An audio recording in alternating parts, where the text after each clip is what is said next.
Truth is setting us free. This is a podcast for those of us who want to be set free. Is that you?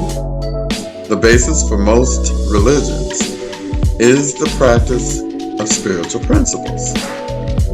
However, in the name of religion, wars are being waged across the planet. The intention of this podcast is to take a step above religion by creating a personal relationship with Spirit, or the God of your understanding. These are some of the principles that are setting me and others free. Principles like peace, joy, gratitude, acceptance, patience, tolerance, forgiveness, compassion, and empathy, just to name a few. See if you can identify yourself in the stories that follow and how some of the most inspirational people in my life are practicing these principles and being set free. See if you can be set free through the practice of spiritual principles. I invite you to enjoy what follows.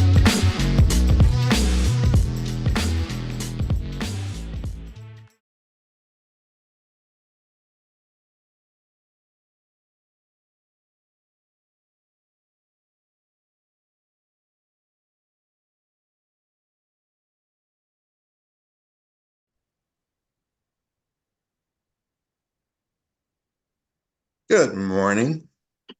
How are you today? Oh, I'm doing fine. Thank you. Wonderful.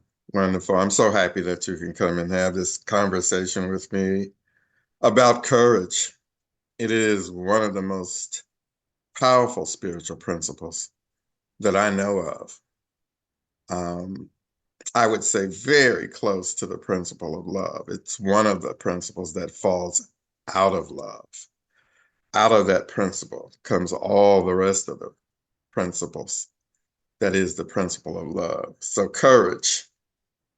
What I want to do then today is just to get a good idea about how you apply the principle of courage to your own life.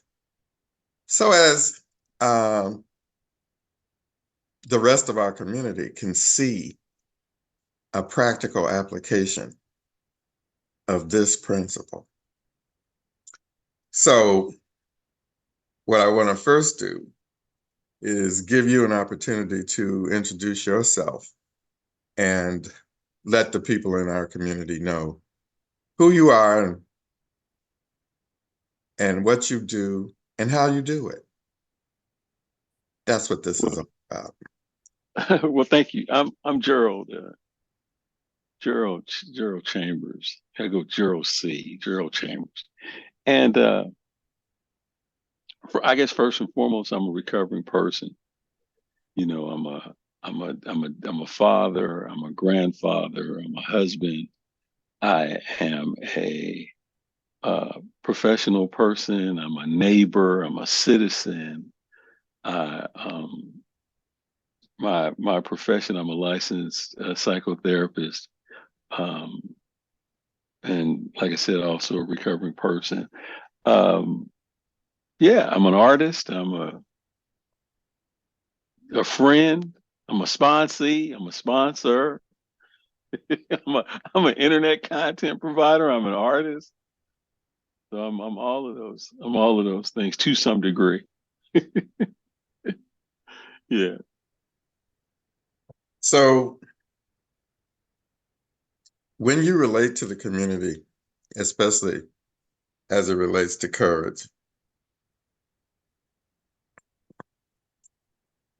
I'm going to give you a brief definition of what courage is, and I want to see if you agree. And if not, then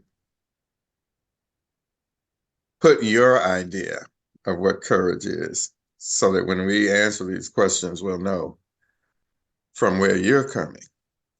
And so, courage is the ability to face difficult or uncomfortable situations often in the face of fear or adversity with determination and bravery.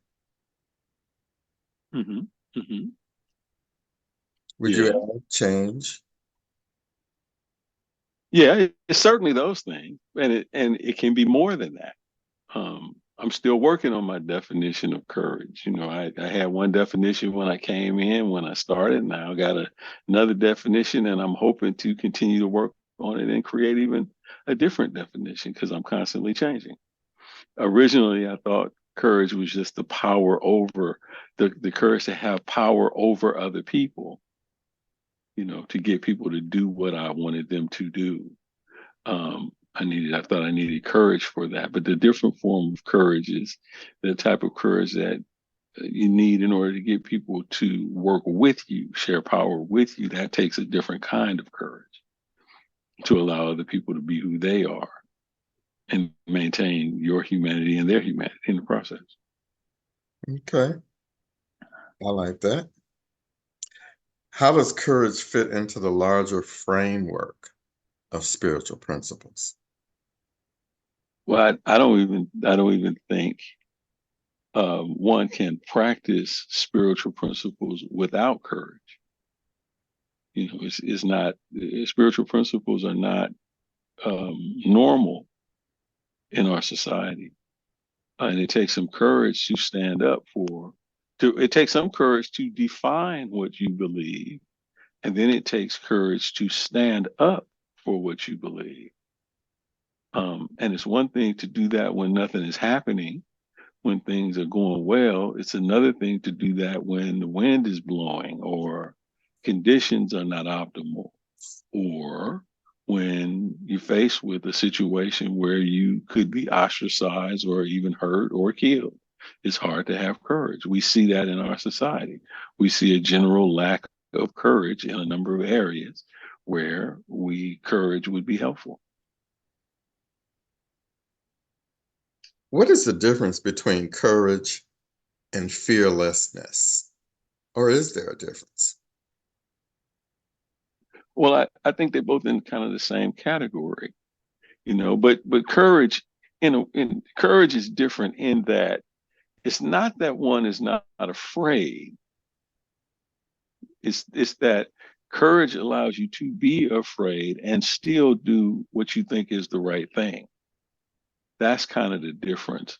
It's not that I'm fearless, because I wouldn't be able to manifest much courage if I was waiting on that to not be afraid. That's not it. It's that I am afraid. I'm having the courage to acknowledge my fear and then to move in the direction that I want to move in anyway. So That's in a a huge way, difference.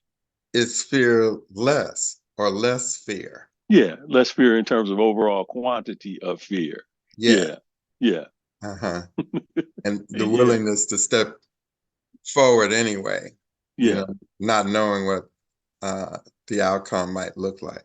Right. The courage to take the risk to stand on what you believe, Uh-huh. even though, it could lead to a catastrophe. And it could also lead to whatever the goal might be. That's That right. possibility is That's also right. part of the equation.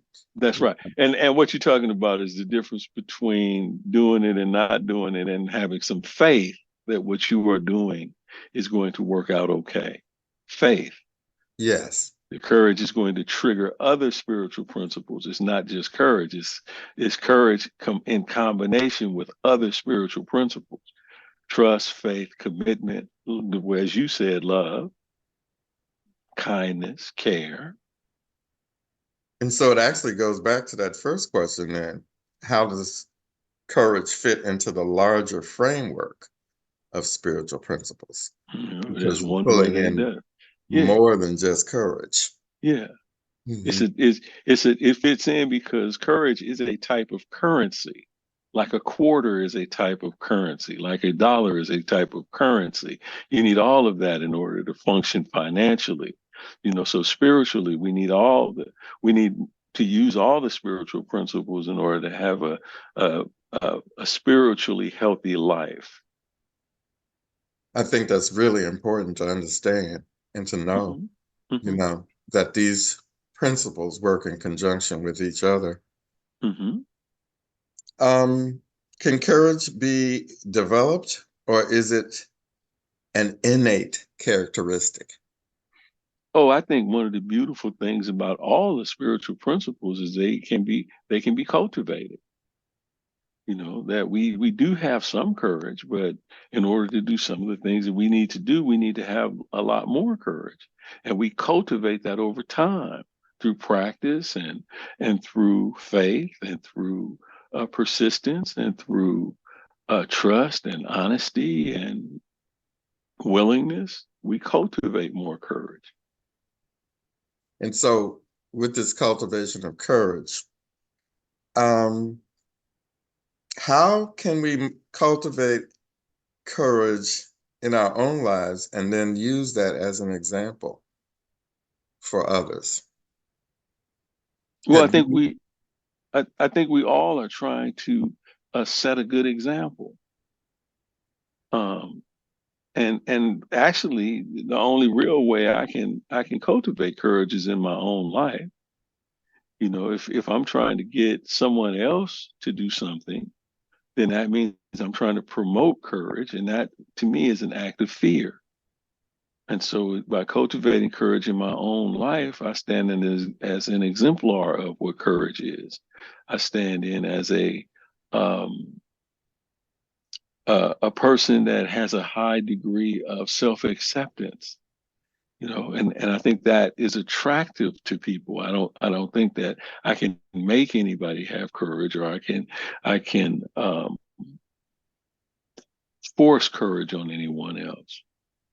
I think that I have to practice it in my all the spiritual principles have to start basically with me. Are they not spiritual principles?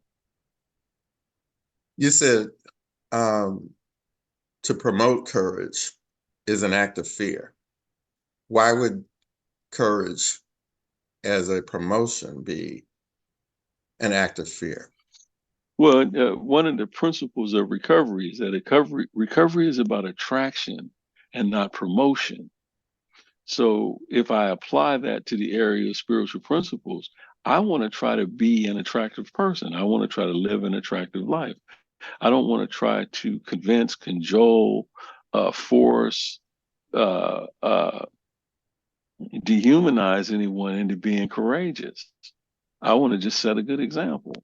I want to make this kind of lifestyle and the use of spiritual principles one practical and desirable, something that someone wants to strive for. Because I believe everybody has a degree of courage, and what we're trying to do is bring it out of them. I don't have. It's not like I have courage and you don't. We both have courage, and we bring it out of each other. And so, by example, you're Hmm. saying we bring the courage Right. out of each other. By Can- example, by encouragement, by the application, by um, an openness in relationship. We don't heal in isolation, and spiritual principles help us heal. And so we heal together with others, and our unity is another spiritual principle. One of the reasons why we're trying to practice spiritual principles is so we can maintain unity. So, you make an interesting point. Um, promotion and encouragement. Yeah, the difference between promotion and attraction. Yeah. Hmm. So, when you're encouraging other people to see their own courage, that's where you would start first in seeing courage in themselves. Well, yeah, I'm always trying in my own life, right? I'm always trying to figure out, I'm trying to have the courage to see what it is that I'm doing well, what it is that works, and do that, right? So I'm trying to also see that in other people. You know, Hmm. where are things working for you? Where are you courageous? I think people can be courageous without knowing it. That's the point I want to take a Yeah. deeper look at, you And know. it's not like I have something that you don't have.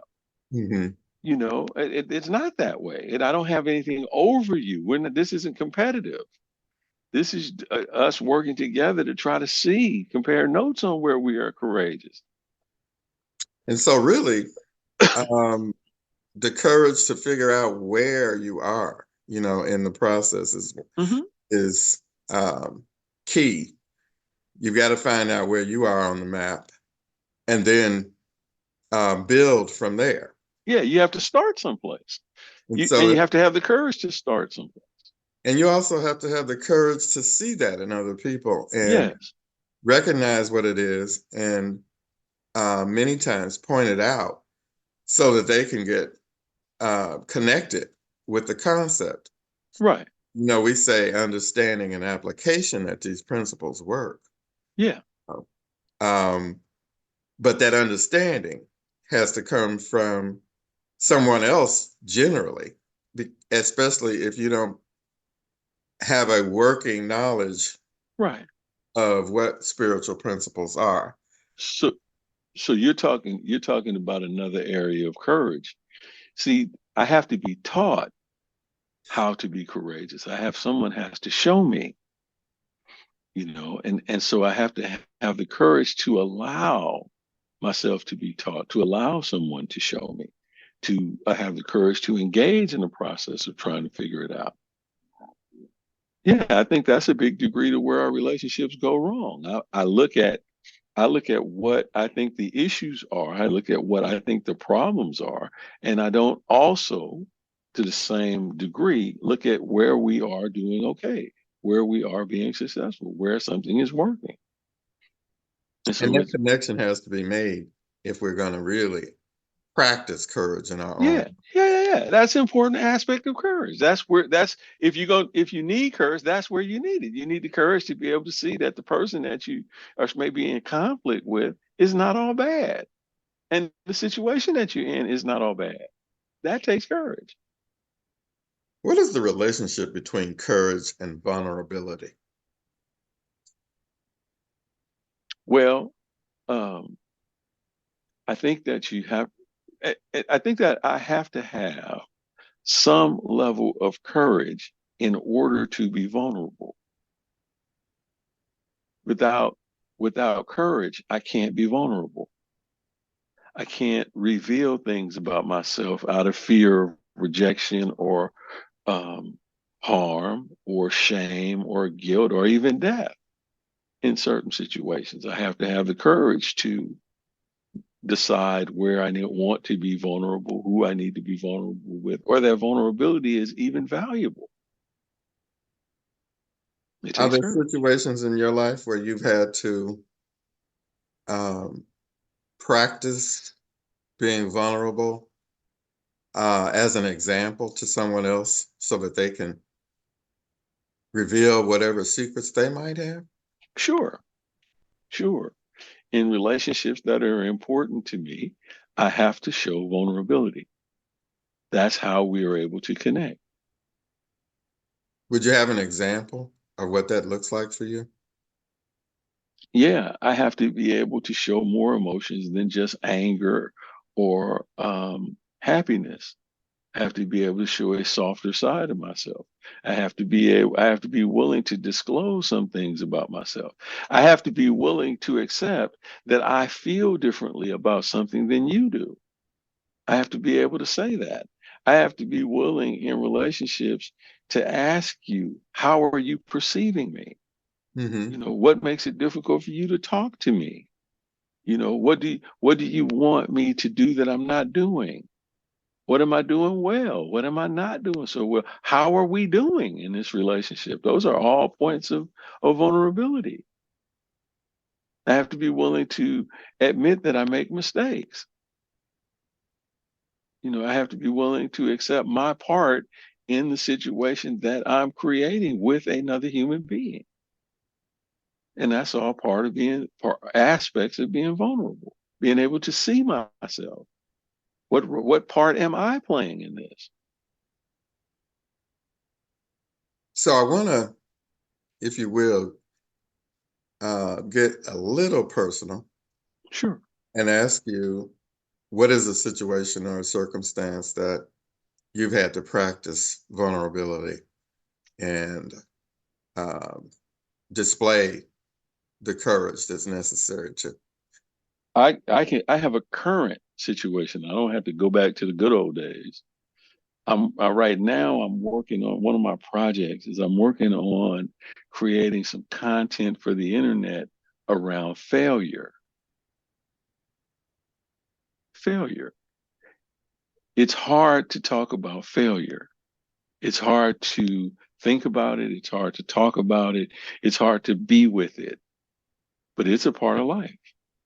And I'm not talking specifically about how I failed, but I'm talking about the fact that I did fail across numerous domains.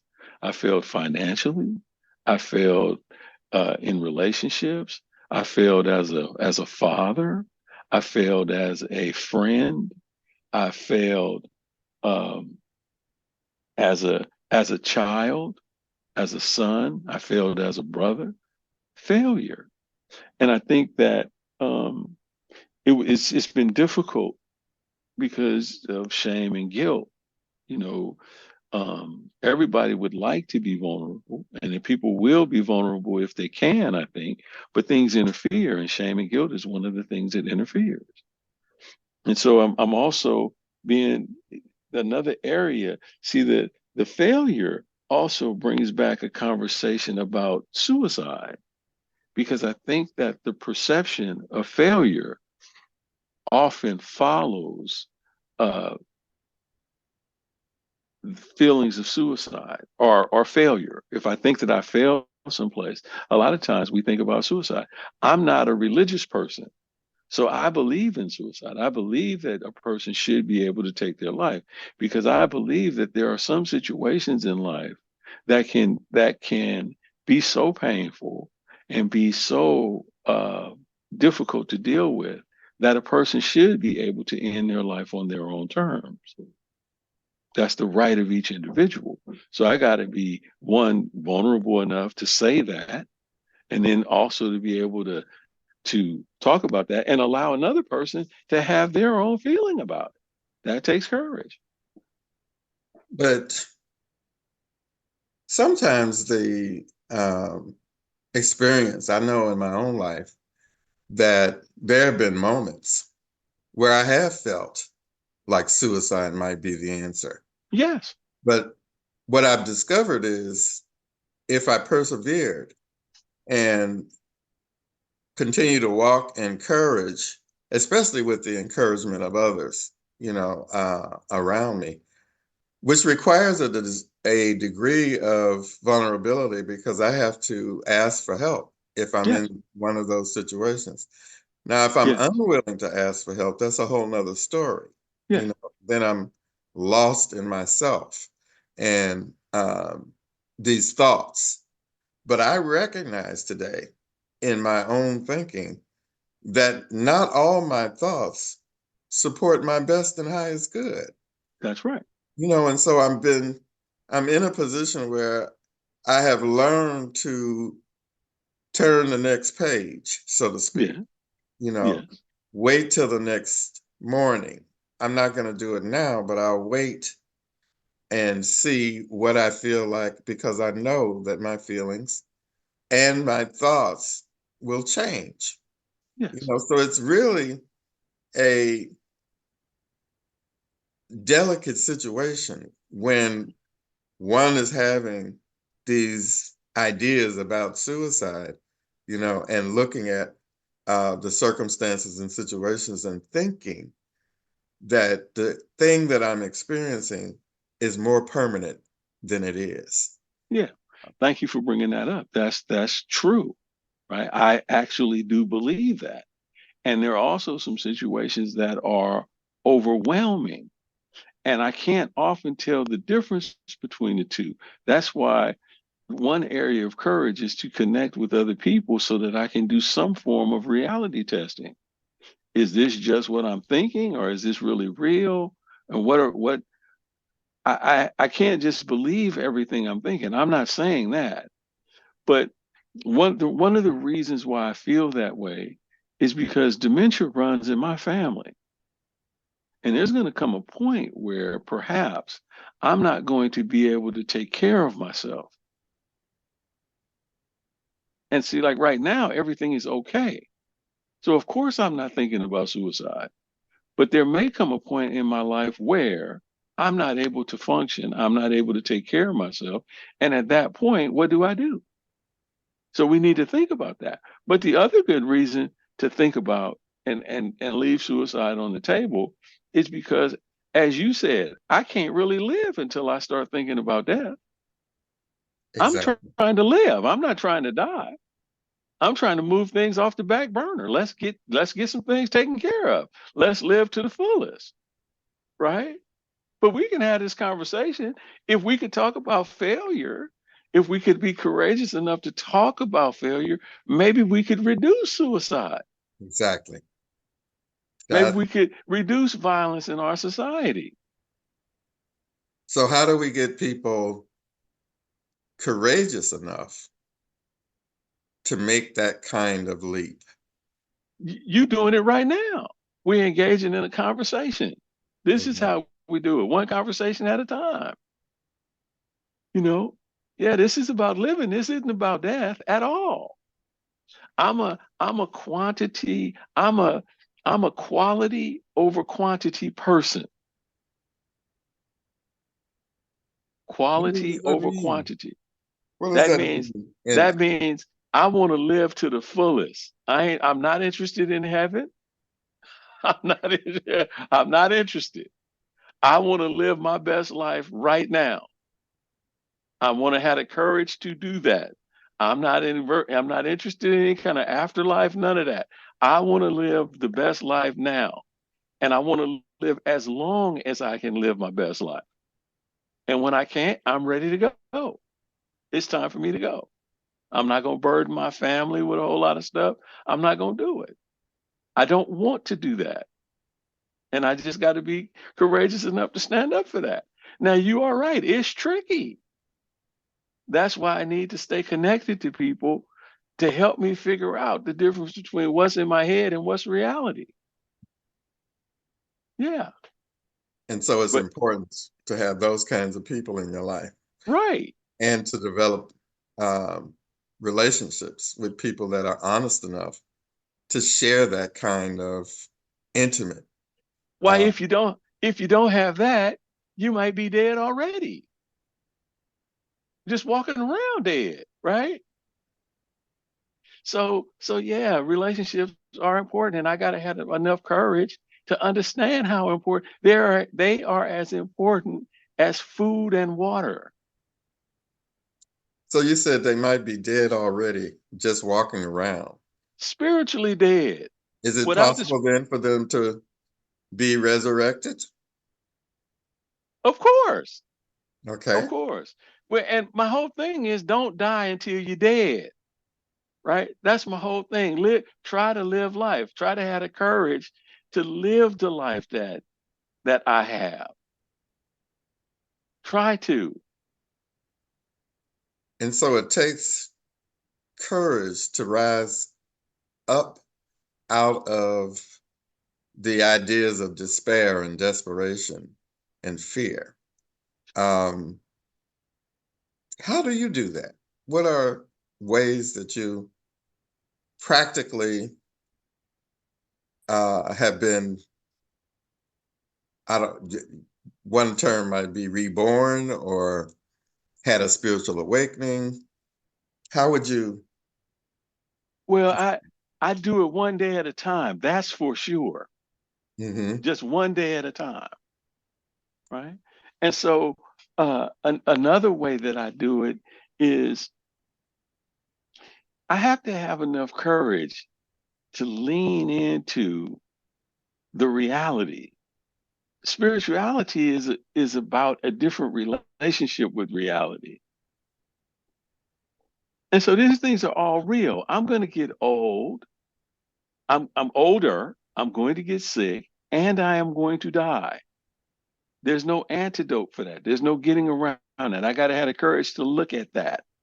I got to have the courage to plan for that. I got to have the courage to take responsibility for that. And so the way that your question was, what practice uh, spirituality? Tell How me do your you, question. how do you engage a um, practice of coming to believe or being uh, waking spiritually to whatever the circumstances and situations you might be experiencing in your own life? How do you transform your life from one walking dead to one who is spiritually connected? So good. I mean, that's a good question. I got off, but I still was trying to answer your question. That's a good question. So how does one not live a vibrant spiritual life? I think one day at a time. I think in the present moment, not in the future, not in the past, just in this present moment. I can't stay in the present moment that long. I'm not that good at it yet. I'm trying to. I work at it, I practice, but I'm not that good at it. I need help doing it. My mind can take off and place me anywhere at any time based on what's going on around me. I think that a spiritual life is a life that's populated with other people, the people that I want in my life, some advisors, some helpers, some support. I got to be supportive, and I also got to receive support. Uh, and how do I do it? And I learn how to fail better. And so you I talked was about failure earlier, and failure in terms of how um, that can set you up for suicidal ideations. uh-huh. And now I'm hearing a different flavor for failure. You know, Yeah, because one of the things that you and others have helped me do is figure out how to fail. We don't fail good in the United States, although in our society you can bounce back from failure. I'm living proof you can come back from it. I'm living proof that you might think it's the end of the road, but it's just the beginning of a process of recovery and spirituality and all that. I'm living proof. I got receipts for that. But what I had to learn how to do is basically three things. Don't take the first substance, don't put my hands on anybody, and don't break the law. See if that doesn't work the next time you up against something. what would you say as it relates to courage and failure um, in your personal business and social relationships? How is practicing failure in those relationships um, bringing about a different perspective on I'm life itself? I wouldn't say that I'm practicing failure. I'm just examining my failures. I'm just having the courage to look at my failures. I'm having the courage to allow failure to teach me what it has to teach me. That's what I'm really doing. I'm trying to live. I'm trying to be in a relationship. I'm trying to stay married. I'm trying to avoid the first drug. I'm trying to keep my hands off people. I'm trying to be a good citizen. If I look at my failures, if I look at the things that have gone wrong, it'll tell me exactly what the failure has actually turned me and is turning me into the person that I want to be. If I have the courage to look at it, it's called misfortune, right? When something goes wrong, you have a misfortune. It's not the thing that went wrong that's the misfortune, although it could be. The misfortune is not looking at what went wrong and really interrogating yourself and getting in touch with that because it has so much to teach you. I learned how not to take the first drug by failing. I learned how to keep my hands off people by failing. I learned how to be in relationships with people, and I continue to learn by failing. That's And what so taught me. it turns into a tool. It turns into a way to see more clearly what a problem might be. And then practicing courage moves you into a position where you can start to act and think differently. Is that what I'm Yes, hearing? yes. Hmm. We have to accept failure. We have to accept it, that it's going to have things collapse, we face plant, we fall apart. We have to accept that. And that acceptance is a spiritual principle. We don't have to like it, but we have to accept it. And then from that acceptance, we do the best we can with what's left. I know in my own life, what has happened is I've learned that even though I may experience failure or even a series of failures, I'm not a failure. It may be that I just need to change the way that I'm thinking and believing. My belief system may need some adjusting Well, of because course. I focus a lot of times, and I know a lot of other people do, on the thought that they are failures as opposed to I just failed this situation and I can Yeah, come back we to it. we personalize it. We think we're special. We think we're the only ones that fail. That's why we have so much difficulty with it. We don't talk about it. We avoid it. Everybody fails. Everything fails. No relationship is permanent. We need to be able to talk about it like we talk about a cheeseburger. We feel better. I think, right? It's Yeah, okay. We have social media that is encourages us to put our best face on, right? And we feel worse. We feel more disconnected as a result. But when we actually talk about something that we share in common, we can identify with each other and get honest with each other. And you said, I learned from you years ago, the truth will set you free. absolutely. It will. So there's another idea that comes um, when I examine failure and recognize that courage is the solution. And courage on many different levels uh, opens up a number of different opportunities, and for me, the work is in turning around and examining, like you said, asking the failure, what is it that you're trying to communicate? And then asking the courage to step in and move in a different direction. So I found in my own life that this examination of failure and applying courage is the solution to that idea about suicide and the things that might be challenging in the moment, but recognizing that I've gone through some things and I'm Right, on the other side of it now, you right. know, and using that as a tool, an example to myself, to remind myself that Yeah, fear has been part of the process all along. right, And courage, the experience of courage, builds over time.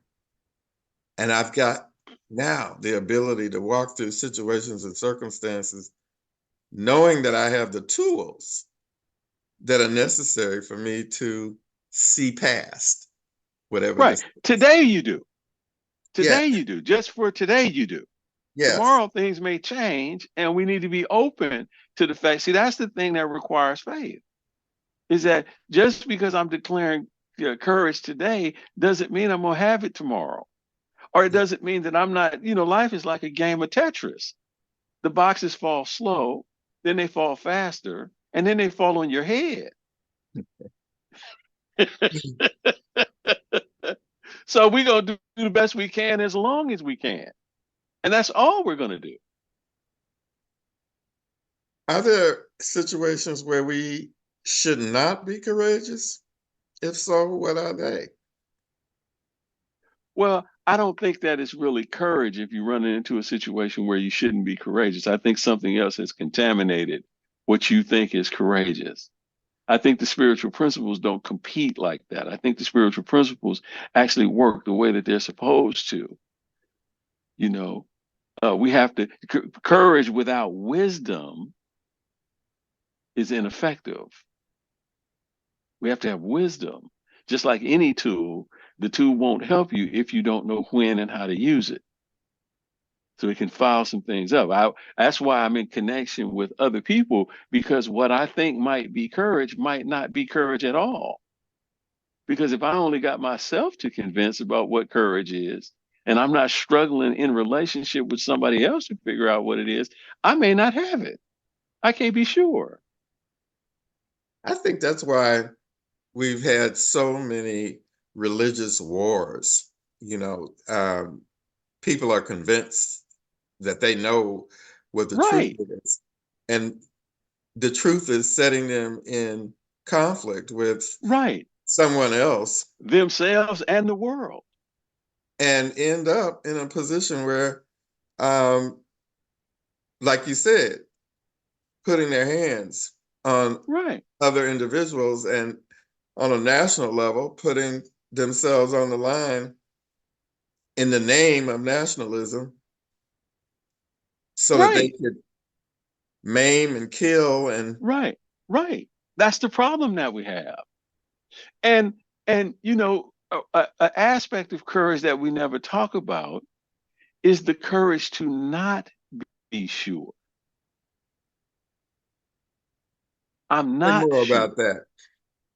See, it's I have to have the courage to admit I could be wrong. Okay. In any situation, I could be wrong. And a lot of times, as I examine my failures, I thought I was right when I was flat out wrong. And so that, for me, brings in the principle of forgiveness, Yes. compassion. You know, Open mindedness. yes, I need to Again, look at, vulnerability, I need to put myself in someone else's shoes. humility.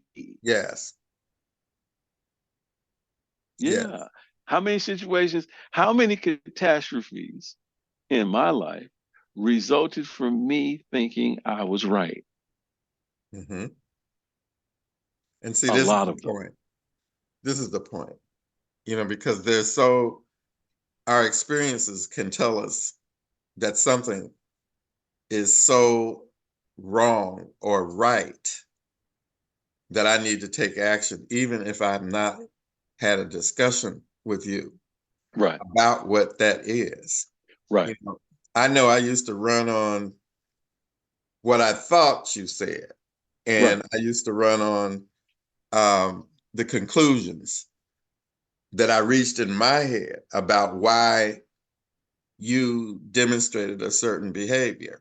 right, And the right, reality was I was misreading the right, whole, there were issues going on in your life that did not affect me, but right, I saw it as a problem.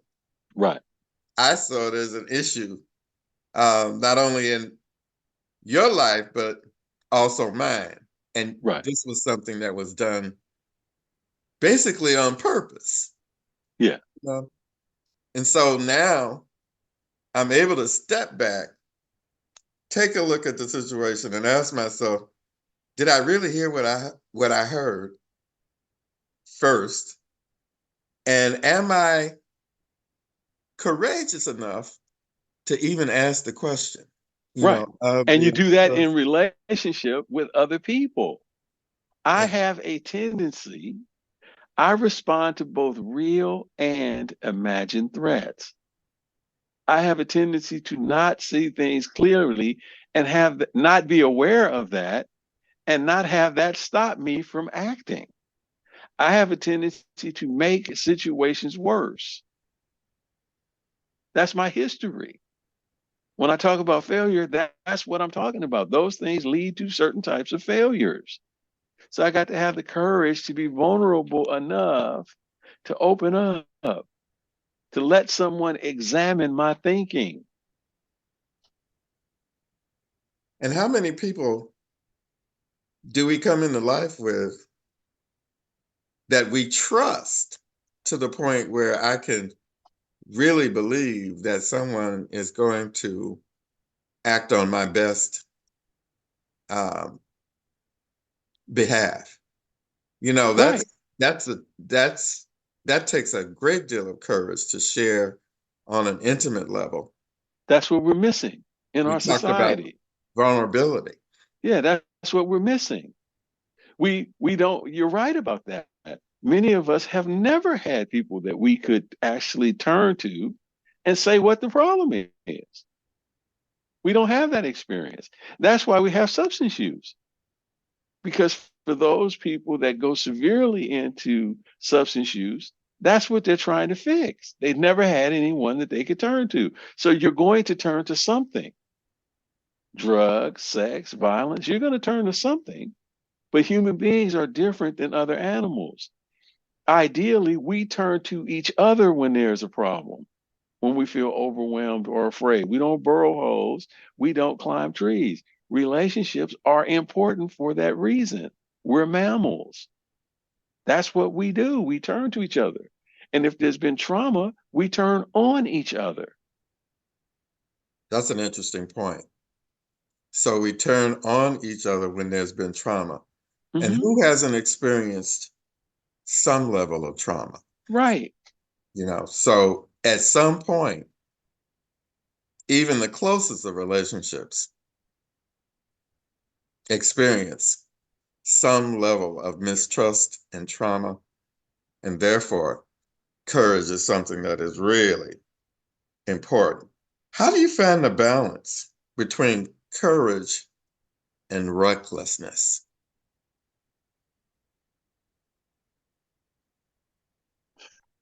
In relationship with other people, Yes. again, one day at a time, through practice. I have been reckless. I don't think that's courage. That's recklessness.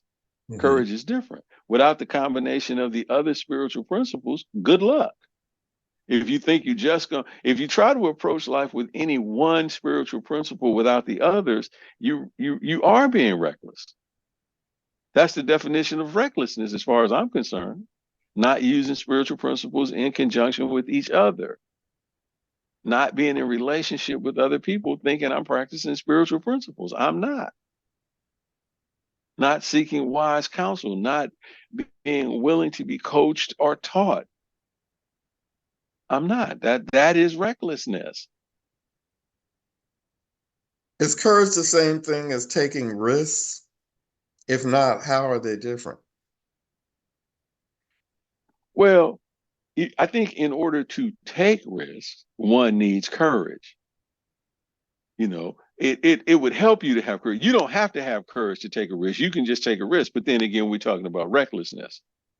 But if you're going to take a risk, then the next thing we need to figure out is what risks are worth me taking. And I get that from my community. I get that from the people that I'm around. See, anybody can take a risk. The next thing we really need to figure out is what risks are appropriate, what risk is right for me. And I got to have courage enough to really get. You see, this is a struggle we're talking about. This isn't just going to drop out of the sky on us. I got to really put some energy and effort into my recovery, being the best human being I can be, in order to figure out how to use these spiritual principles. It's one thing to give them lip service. It's another thing to try to apply them in all areas of my life. It takes some study. It takes some application. It takes some commitment. It takes the other spiritual principles. So, how does failure impact my ability to act with courage under those circumstances? So, say for instance, I'm in a family that really doesn't demonstrate courage, that doesn't, they're allowing fear to destroy relationships rather than build on them, especially if there's substance use or major traumas. that have happened, in the people of color communities, especially African Americans, there's a history of violence, and it's generational. Yeah, So is the substance use. yeah, yeah, yeah. You basically are describing my family. You're describing, basically a lot of families, period. Not just African American families, but families in general, right? Addiction is born in families. Violence comes from families. The earliest relationships, that's where we learn our rules for living in life. It comes from our family life, our earliest relationships. So now I'm a grown man with agency. Recovery isn't about me blaming my family for anything. It's about me taking a personal responsibility. But it's hard. But what interferes with that? Not knowing what my responsibility is. So again, responsibility is a spiritual principle. Being able to take it. I will take responsibility. I don't have any problem with that. My problem is I don't know what to be responsible for. That's what I learned from other people. That's what I've been taught. That's what I'm allowing other people to teach me. And so, sure, we all come out of that. I got to have the courage to stop blaming and the courage to take responsibility for where I am now and what I can do now. So, what are the possibilities if your family isn't the place where you can find that kind of support and example? What do you do then? Well, what I've learned, right? What I was taught is that support can be created. You don't have to settle for your family. You can create the kind of support that you need. You find like-minded people. You find people that may not even be like-minded. You find people that are committed to practicing spiritual principles and get with them. See, the on the other side of addiction, there's nothing. There's nothing there. I have to create the life. No big truck pulls up with all the stuff that I want on it just because I stopped using drugs or just because I stopped being violent or just because I stopped hurting myself. Nothing happens. I got to take response. I got to have enough courage to face the spiritual void. You want to have some courage, have it right there. What are you going to do with your life now? What are we going to do now? That's what requires courage. What kind of life do you want? We were last week when we were talking about creativity, which is a spiritual principle, right? Most godlike when you are being creative. Well, create a life. Stop complaining or complain, but create the damn life anyway. Complain all you want, but create a life. Do something. So, you mentioned creating your own community. Would you use that? Everything. And, we have social media now that is causing a lot of dissension, chaos, and confusion in our lives. And I really um, have put this country in a position where we're two opposing sides, it appears, Mm-hmm, you know. And it's all about the likes, what mm-hmm, camp are you in, you know? mm-hmm, And there are different pockets and different concepts of camps politically, socially, mm-hmm, even medically. mm-hmm. We've been Yeah. challenged on such a level that some of us have refused to believe this term that we use, that fat meat ain't greasy. Mm-hmm, And we can withstand certain conditions because of our idea about who's bringing the message, mm-hmm, you know. And so for me, when you talked about making a decision and having agency to do it because of your fear, I'm looking at now, how there have been many people who have actually sacrificed themselves in the name of someone else's idea of what is the right thing to do. Mm-hmm. Out of courage, they think that they're putting themselves in situations that will actually benefit them. How do you stay focused on the truth? How do you decide Mm. whether or not this is something that I need to take myself out behind or if I want to live? Well, one of the ways that I do it, right? Homogeneous groups are not my friend. What do you mean by that? If everybody thinks like me, that's not cool. If everybody looks like me, that's not cool. Diversity is our strength. Diversity is a living principle. Diversity is a spiritual principle. Diversity is the thing that prevents the very thing that you're talking about. All of us catching one virus and dying because we are biologically diverse. We don't all die from the same thing. So I need to have a support group in my life that is very diverse, and I do. I want everybody in it. I don't want just one group in it. I want diversity. That is important. That's how I don't stay in these kinds of echo chambers where I'm just confirming what I already believe. I have to have the courage to challenge my beliefs. Like we said earlier, everything I believe isn't accurate, everything I believe isn't right. And it takes courage to step outside of that. And I'm not very good at it. I want to be comforted by what I believe too. I don't want to be pushed too far out of my comfort zone. So it's a constant practice. I know we need transgender folks. We need gay folks. We need black folks. We need white folks. We got a major problem. And all of us we need diverse problem solvers to get on this. It's not going to be any one group. Oh, I'm the only one that can fix it.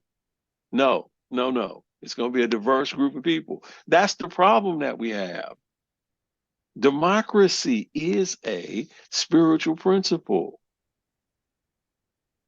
What So the problem? how do you deal with the uncomfortability of relating to or not to that diverse group? What do you do when you feel uncomfortable and they're speaking their truth and it's very different from yours? Or is the situation that you find yourself actually relating to what it is that they have to share? So, okay, this is a really, really, really important point that you bring up. You've been kind of on this point for a minute. What we're really talking about is a type of conflict where I'm different from other people. That's where I'm going to get into conflict. There really is only one thing I can do.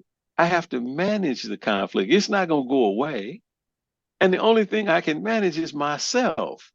That's why the spiritual principles are so valuable. I'm managing myself through these differences. We're going to always be different. You're going to always be who you are. I'm going to always be who I am. But we can manage our differences. We can. We can coexist. We're going to have to take each other. We're going to have to go toe to toe, but not in a violent way. We're going to have to really talk to each other. I'm going to have to manage my body language, my voice, my what I say to you, my conflict tactics. That's why I need spiritual principles. I'm trying to stay in relationship with you, not I'm trying to figure out a way to remain in relationship with you, not a way to destroy you. Or if you take the conflict out, you're gonna kill the relationship. If we're not willing to have the courage to face the reality of what's going on with us, we are dead already. So we have Spiritually dead. experiences of racism, homophobia, xenophobia, um, uh, issues with sexism, and you're suggesting that bringing all of these things into the room and stirring the pot um, can be done I with got all those things. It ain't somebody else. I got all that stuff. When you invite me, you invite all that into the room. I need to know that. That's the point I wanted to make. I got to have enough courage to say that to you. Yes. That's Yes. what it means to be human, to have all that stuff. Yeah, that's why I got to sit on my damn hands. That's why I can't take the first one. It's Right. not you. We co-creating whatever relationship we got. Manage my part. Don't worry about you. You'll be all right. If I don't escalate, there's a good chance you won't escalate. Right? Manage my part. Try to do that. That's hard. I'm not good at it, but I practice. Is courage important in maintaining our spiritual practice? And if so, how? It's essential. You're Hmm. not going to do nothing without courage. Parents give children courage to take the first step. Go ahead, baby, take that step. Use your words, courage to use your first words. Yeah, it's important. It's essential. So, what does a spiritual practice look like? Okay, I'm gonna tell you what mine looks like. That's the one Lower I your want. lower your expectations, right? Okay. Stop hurting my damn self.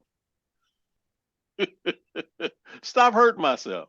That's what it looks like to me. Quit hurting yourself. We talk about harm. Stop harming yourself. If I can reduce the harm I do to myself, I can reduce the harm I do to everybody around me. That's all I'm shooting for. Stop hurting myself. But don't you have to first realize that you're harming yourself? I You don't better think believe it. many people don't understand harm. Right. I can't get rid of you. That's harming me. Anything happen to you, that's harmful. I can't get rid of you. You got to exist. I got to accept the world like it is. It's not the world according to Gerald. It's the world according to the world. Right? Yeah. That's the challenge. So ultimately, facing our fear benefits ourselves and others. And what I experience in my own life is building on these principles. I Yeah. didn't, you started out saying that your experience with courage is different today than it was at some other point in Yeah. your life. And practicing these principles has given you a different perspective Yes. on courage. So if I'm new to courage or new to recognizing that courage has been part of my life all along, how do I move from just the realization or the recognition that it's available to me to a place where you are now? What was that journey? What did that look like? Just one day at a time. I'm doing this in relationship to other people that are helping me see this. Right? I'm staying in the process. This is a process. It's not a destination. I'll never know what courage. This is just what I think courage is today. I'll never know what it is. It's that broad. It's that deep. It never ends. It's something else. Whatever I say it is, it's something else. And that's okay. It's a spiritual principle. It's bigger than me. And who do I think I am that I'm going to ever understand this? Right? I'm not. Right? Anything can happen that can make me lose courage. Anything can happen. I'm hanging on by one unraveling thread.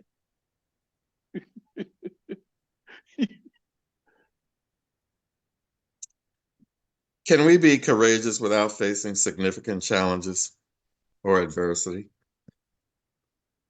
Well, I think that facing significant challenges and adversity is the thing that cultivates courage. It is the kind of the resistance that we need that helps us build the muscle. So no, they say at the gym, no hurt, no big shirt. That's a new one for me. I'm getting ready to make a T-shirt with that on it too. No hurt, no big shirt. We got to Okay. face some stuff, right? Your recovery, yours. Correct me if I'm wrong. Is the result of you facing everything you needed to face up to this point without using anything. So tell me you didn't have some courage. Tell me you don't have more courage today than you had when you first came in. Tell me that. I do. There's no way I can say that. Right. Hmm. So there you go. Just face some stuff. Start facing things. Grab you some people, put some people around you and start facing some of the stuff you really need to face and see if your courage don't improve. Exactly. It truly has. I get something from you. Shit, you face some stuff I'm not sure I can get through. I'm not sure. On paper I can, but in real life, let me get the same thing you got and let's see how it works. I'm not sure. I have faith.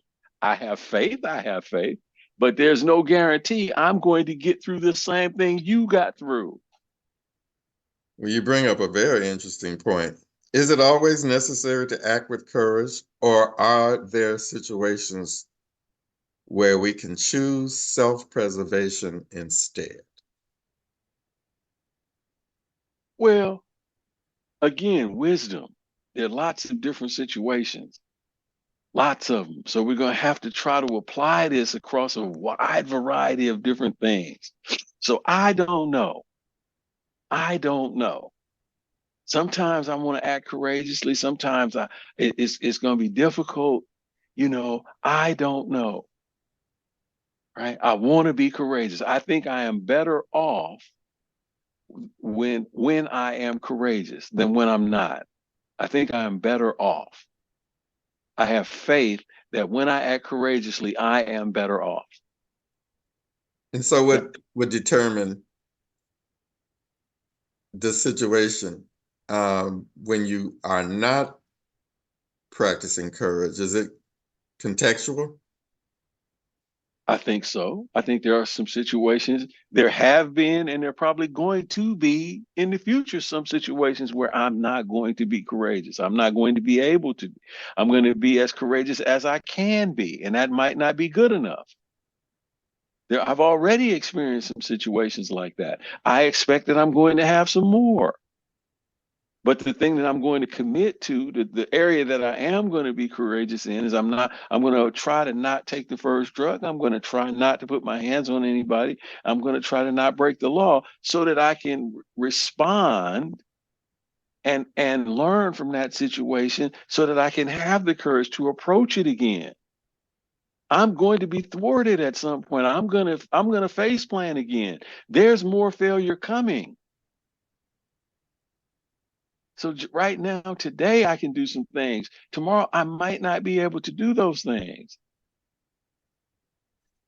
Is that a frightening kind of position to be in? Yeah, for sure. That's why you're so important because I'm less frightened when I say that to you. I'm less frightened. Hmm. Yeah, they're unknowns. It gets dark. We gotta. This is life on life terms. This ain't life on my terms. I can't predict everything. I don't have that kind of power. All kinds of things happen. We our denial is very strong. We know we're going to die. We know that right now, and we can push it to the back of our mind. And so that opens the door to experience being thrown under the bus, so to speak. Well, that's not the only door it opens. It also opens the door to living on the edge. It also opens the door to being the person you want to be. It also opens the door to getting some of the stuff done you want to get done. Right? Yeah. It also opens the door to practicing the spiritual principles like only the dying can.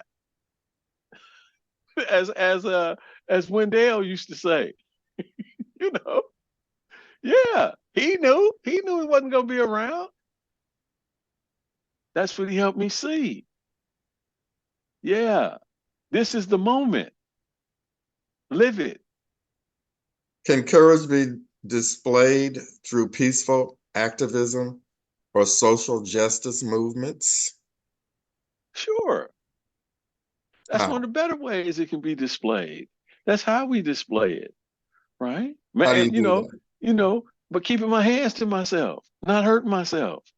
Being willing to have conflict with people, being willing to talk about what the issues are, being willing to let differences exist, being willing to let people exist the way they are.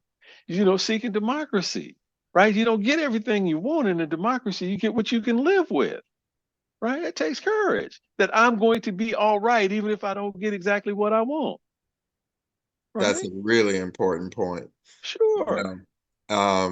the ability to compromise and recognize that our common welfare Should come first. should come first. Right. That is a powerful principle. Right. That if I the worst thing that could happen, as the worst things that are happening now, is when people get everything they want, as though I'm not on a planet with other people. I need you to be different from me. I'm telling you that if we remove the conflict, we're going to kill the relationship.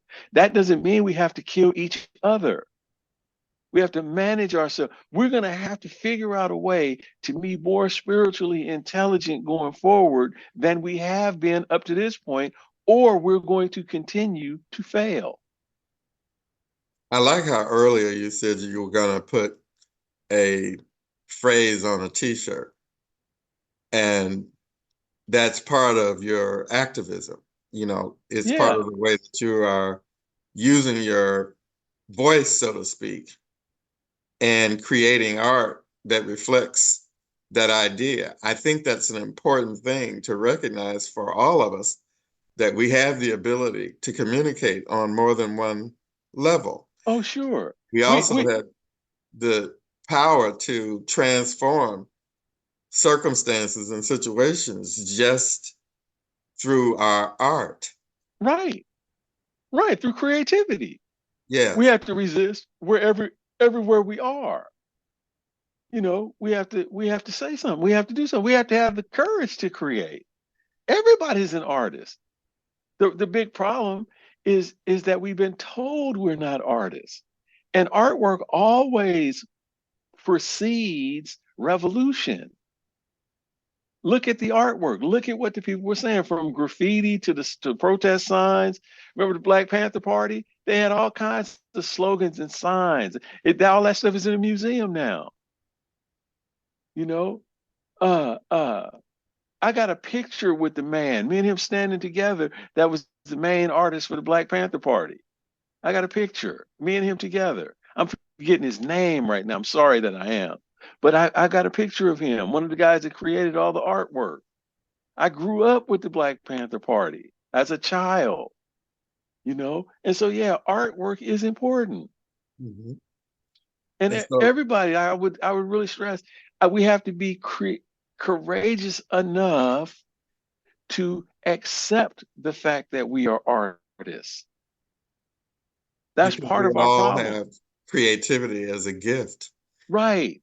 But it must be cultivated like everything else. If you don't do it, then you don't have much of a muscle. But the more of it you do, the more of a muscle you develop. Yes. So is courage more important in times of crisis or in our daily actions and decisions?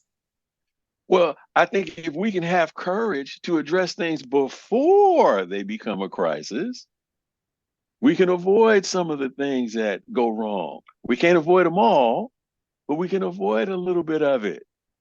If we had the courage to do things before, manage our time well before, you know, realize that I'm going to need, it doesn't necessarily do me so good. It's one thing to have courage when things are going wrong, but A lot of times it's the fact that I don't have courage when I think things are going right to challenge the status quo that leads to greater failure later.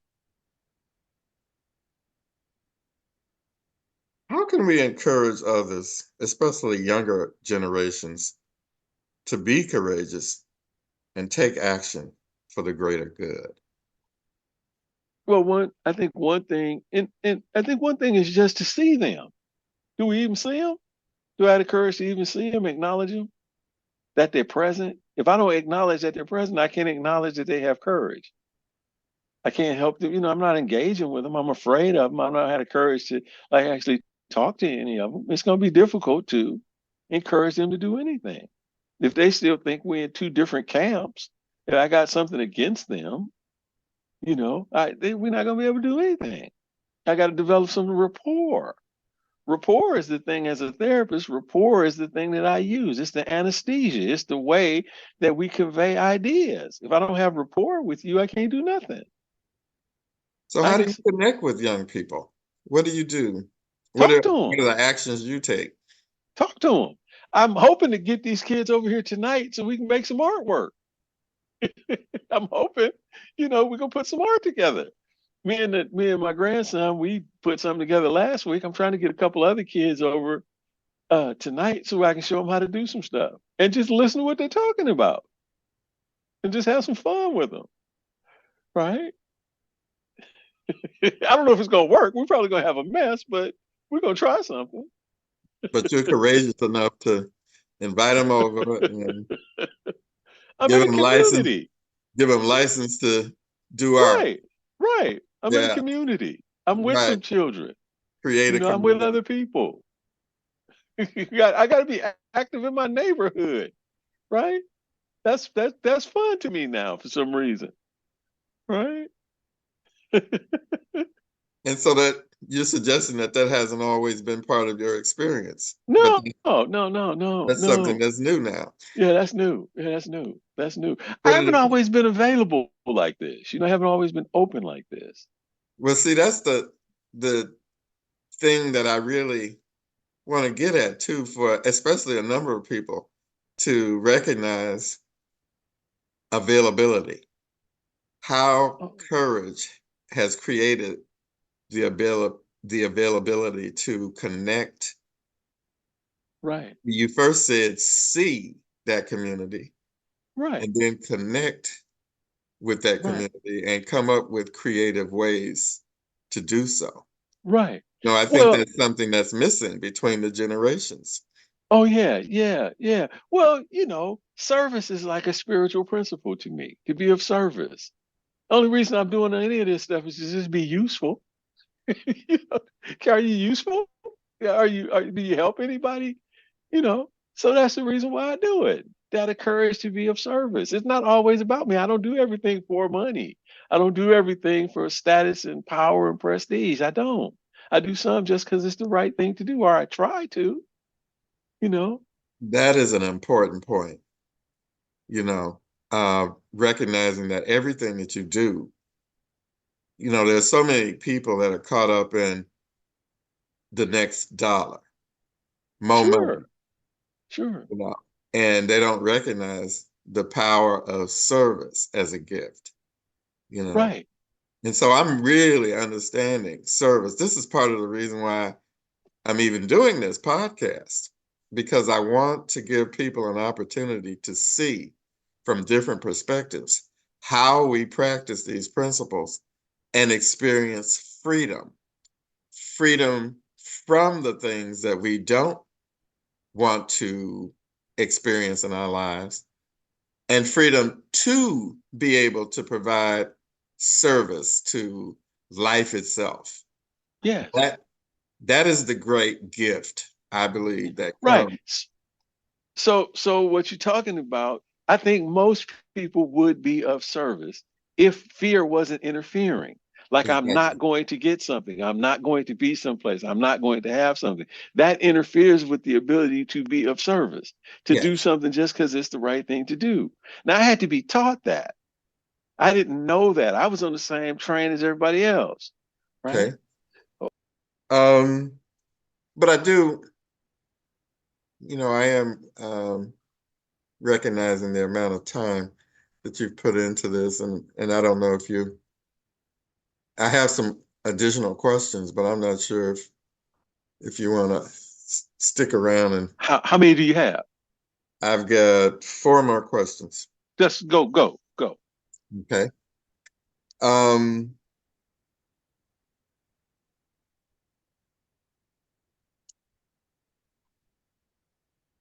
can storytelling and examples from history provide a guide for cultivating courage?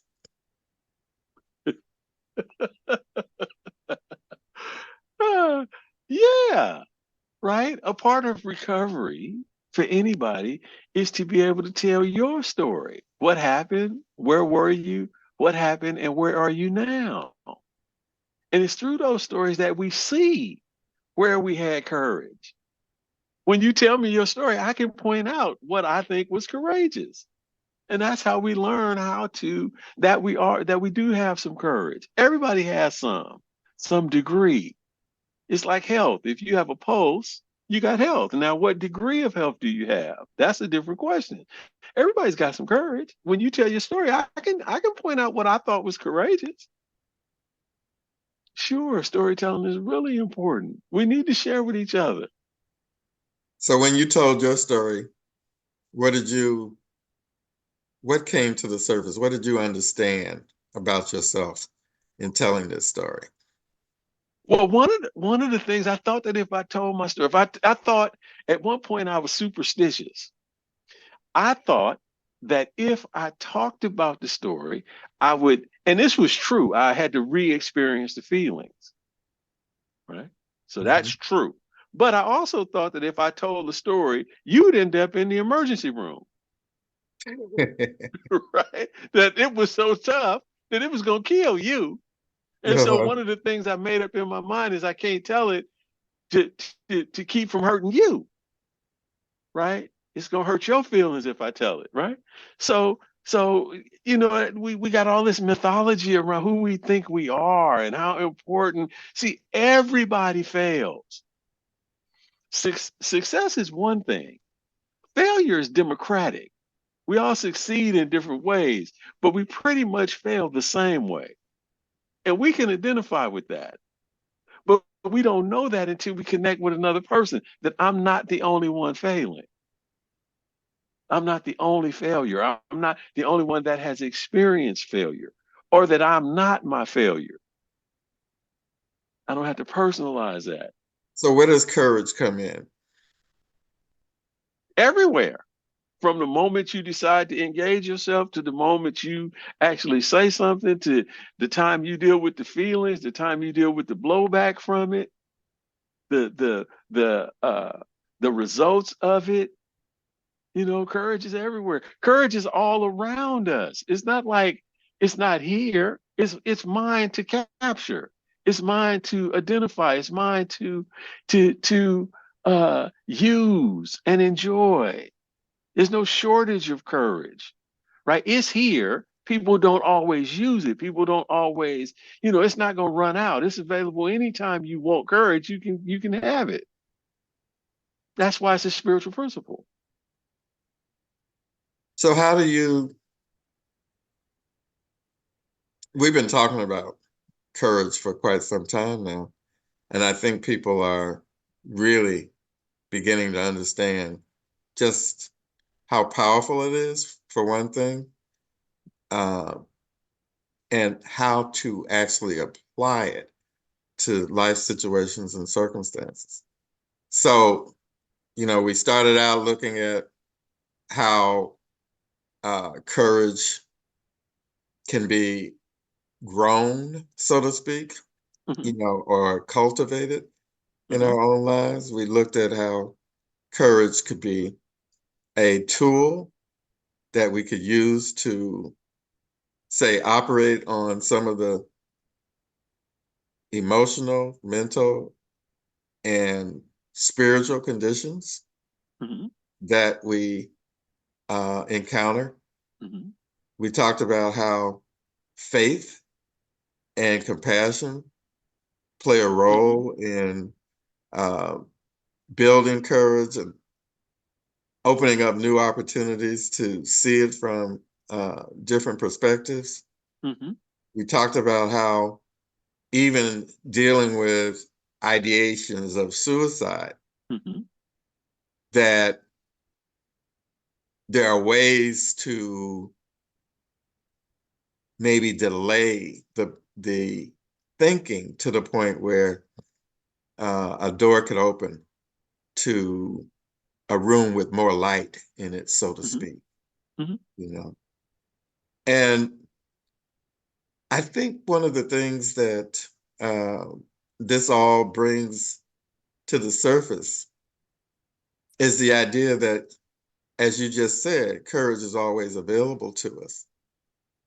And uncovering it is the process. That is the spiritual path Mm-hmm. in revealing the courage that is already present Mm-hmm.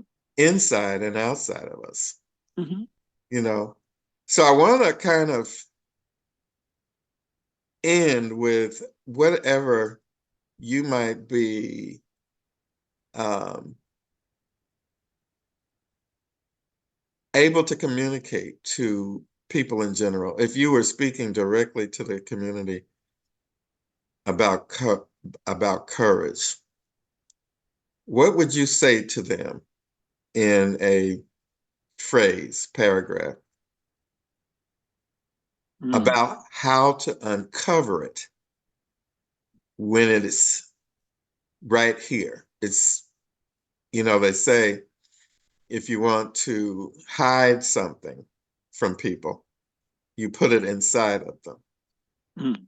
and they'll have difficulty if not be impossible for them to see it. Mm. Mm. Mm. What would you say to people to expose or uncover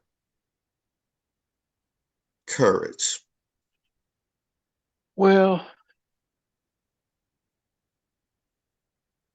yeah. Well, at my doctor's office, there are these children's magazines, right? Highlights, right? And I always open them up, and there's always this page with a picture, and it might be like a farm scene or with a tractor or something, and the caption will read, "Within this picture, there's a cart, a boy, and a donkey. Can you find it?" I love those things. I go through all of them when I'm there, trying to find it, right? So it's there, right? And we just have to look. And if we and struggle to try to find what's already there, right? And it's the type of engagement. Engagement is the thing that leads to spiritual and development. I have to engage the process. I have to actually do something. I have to be willing, to look, and it will make itself apparent to you in time, but it's going to take some effort. And so is this a special kind of seeing, or is it something that has to be developed in itself? It's a practice. It's simply a practice. The more you do it, the better you get at it. I don't have any lock on it. I'm not necessarily better at it than anybody else. I just been practicing longer. Anyone can do it. I'm inviting you to take a look at it. This isn't anything, I'm not charging for this. I don't have any exclusive right to it. Nothing. Just try it. Just try. Make the effort. I love that. Thank you so much, Gerald, for sitting down and having this beautiful conversation about courage. And I believe that when people hear what you have to say, they will be moved to take another look at what courage is, how they can apply it to their own lives, and the freedom that comes through taking responsibility for what it is that life has to offer. This is a important message about how life works. And so I want to thank you.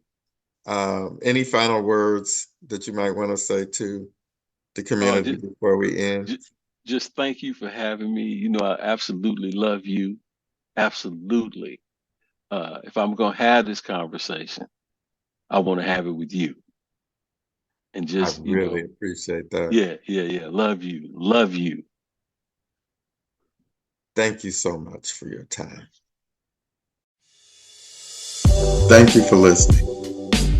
I'm grateful for the opportunity to give you an insight into how we may practice these principles in such a way that freedom comes to each of us.